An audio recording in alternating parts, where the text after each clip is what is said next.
Hey guys, we're going to see what we can do with rabbit broth. Here I've put out a couple of cups of rabbit broth. I'm going to make rabbit dumplings. Had several requests for rabbit dumplings. So this is going to be some I'm going to use just plain flour because Danny's gluten-free. I'm just making a little bit for me because I love dumplings. Here is the bones and the parts that were just pretty much not usable when I baked the rabbit. When I boiled them for the broth, we're going to pick all the meat that's on here off and put it back in our dumplings and in our stew. It won't be a lot of meat, but it'll be enough to add flavor. I'm fixing to start with my dumplings. Since I'm not doing a whole recipe, I'm doing just enough for me. I played around with the dough.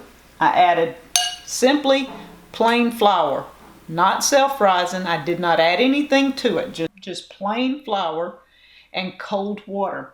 That way it doesn't get real sticky. If you use hot water, your dough will get sticky and it will make it a mess to deal with. And I'm going to roll it in my flour just a little and let's break it in half. I don't think I even need that much right now. And I'm trying to make just enough of these, and I don't need the flour really all. Let's move some of it out of the way just so it doesn't stick. That's what you want. And you keep working it.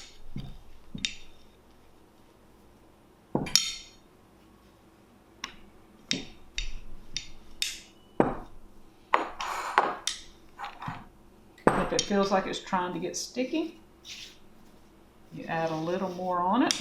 So all it is with dumplings is simply rolling it out. If it seems sticky, add a little more flour, but you don't want too much. I've got these, and I don't know if you can tell it, but they're very thin.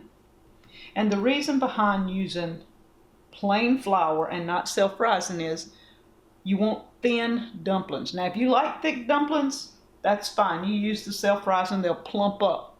But the thinner the dumpling like this and the more you put in there, there's just something about the taste. Just awesome. Once you get your dumpling laid out and rolled out like you want it, you simply cut it in whatever strips you want, ever how you want to do it.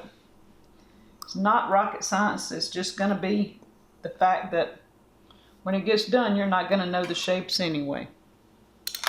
And then you pick them up one by one. And if you've got enough flour on them, they'll stack without sticking together. This should be about to boil. It's got my broth, it's got the meat, and I added salt and pepper and butter already to this. And we want it at a rolling boil. Okay, we've got it to a boil, and we're simply going to drop the little dumplings over in. That's it. I'm going to let them boil. And it's hard to tell.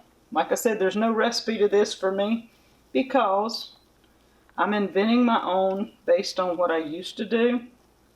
And the fact that I'm not doing a huge pot, I'm doing only this little pot. So I used about a cup of flour. And then I added water just a little at a time till I got it to the consistency that I could mix my batter together, my dough, and it would not be sticky and it would not be falling apart, but it would be the right consistency. And our dumplings are about ready. When they get to this point, you usually add just a splash of milk. I'd say a quarter of a cup or so. That turns them a little white, but I don't use milk, so you have to forgive me. It's not Depression era when you use almond milk. Sorry about that, guys. We add a little of that. Make a little white gravy. Let's add a splash more. And we're going to let that sit and simmer another 5 minutes or so. And I'll be ready to eat rabbit dumplings. These are some awesome dumplings. They taste wonderful. You wouldn't know that it wasn't chicken. Hey, I'm sold rabbit dumplings. You see, they look awesome, taste awesome. Thank you for joining me. My Great Depression era cooking, rabbit dumplings.